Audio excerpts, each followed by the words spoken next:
Panukalang pag-import ng biofuel, hiniling ng isang senador na pag-aralan muna.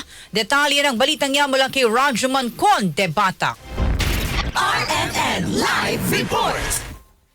Iginiit ni Senator Sherwin Gatchalian na pag-aralan munang mabuti ang panukalang payagan ng pag-i-import ng biofuel. Ayon kay Gatchalian, mahalagang mapag-aralan at makompute muna kung talagang bababa ang presyo ng petrolyo sa bansa dahil kapag nag-import ng biofuel ay blended o may halo rin ito. Tinukoy din ng senador na halos 400,000 na mga magsasaka at mga manggagawa ng planta ng ethanol ang tiyak na maapektuhan kung papayagan ng maluwag na pag-i-import ng imported na biofuel.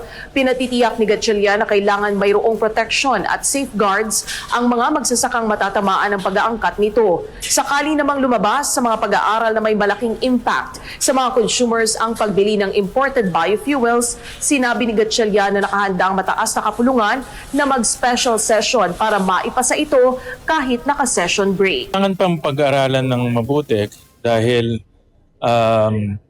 almost 400,000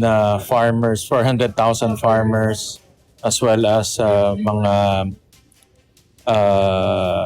processing plant workers ng ethanol ang maapektuhan kung papayagan mag-import. So kailangan masigurado natin na yung mga farmers natin, 400,000 ay meron silang protection and safeguards. At kailangan rin pag-aralan kung tunay na bababa yung presyo.